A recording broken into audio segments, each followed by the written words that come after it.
कुरैश के चंद दुश्मनों ने दारुल नदवा में यानी कमेटी हॉल में बैठकर आप सल्लल्लाहु अलैहि वसल्लम को शहीद करने की साजिश रचने लगे। और इस साजिश में अबू जहल, अबुल बख्तरी और हुसाम बिन उमरी जैसे इस्लाम के दुश्मन शामिल थे। ये लोग दारुल नदवा में अभी मीटिंग कर ही रहे थे कि इतने में इब्लीस एक बूढ़े बुजुर्ग की शक्ल में उस हाल के अंदर दाखिल हुआ।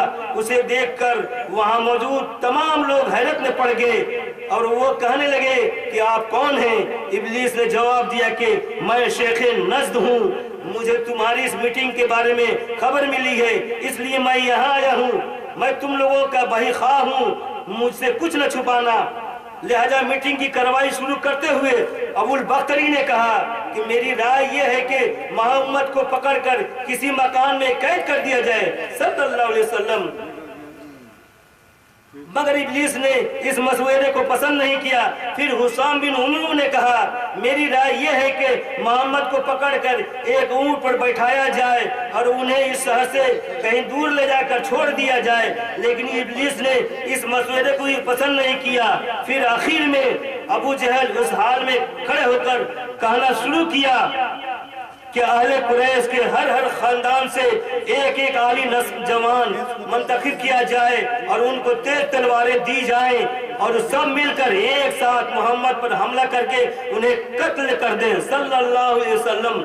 इब्लीस ने अबू जहल की इस मशवरे को बहुत पसंद किया और उसने उसकी खूब तारीफ की।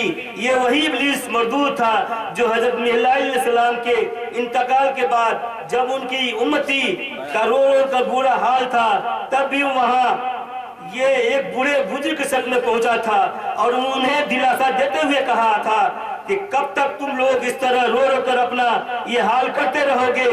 बेहतर तो ये है कि तुम लोग अपने नबी जैसा खूबसूरत एक पुतला बनाकर कहीं रख दो और जब भी उनकी याद तुम्हें आए तुम लोग उस पुतले के पास जाकर उनका दीदार कर लिया करो। इस तरह चैन और सुकून मिलेगा। लेकिन वह मरदूद ये बात अच्छी तरह समझता था कि ये नहीं तो इनकी आने वाली नस्लें एक न एक दिन उसी दीदार के चक्कर में उस पुतले की पूजा और इबादत करना शुरू कर देंगे।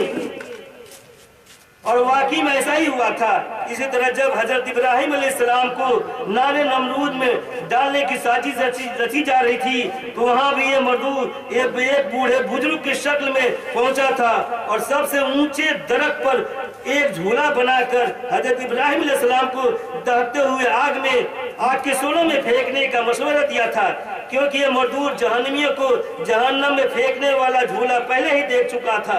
इससे ये साबित होता है कि बुजुर्गों की शक्ल अख्तियार करने वाला यानी दाढ़ी और टोपी वाला हर शख्स ईमान वाला नहीं हो सकता। इसी तरह उसने खुद को शेख नज़्द कहकर आज से तकरीबन 1450 साल पहले ये नज़्द वालों के ईमान का राज फाश कर दिया था। और अल्लाह तबारक व तआला ने हज़रत इब्राहीम अलैहिस्सलाम के जरिए हुजूर सल्लल्लाहु अलैहि वसल्लम की खिदमत में भेजकर अहले कुरैश के जरिए रची गई कत्ल की साजिश का पर्दाफाश कर दिया था। इसलिए आप सल्लल्लाहु अलैहि वसल्लम हज़रत अबू बकर सिद्दीक़ रज़ियल्लाहु अन्हु के साथ रातों रात मक्का से मदीना हिजरत पर निकल पड़े। लेकिन उस दुश्मनाने इस्लाम वहां भी आप सल्लल्लाहु अलैहि वसल्लम का पीछा न छोड़ा और अपने मकसद में नाकामी के बाद साल हर साल तक आप सल्लल्लाहु अलैहि वसल्लम से दुश्मनी निभाते रहे।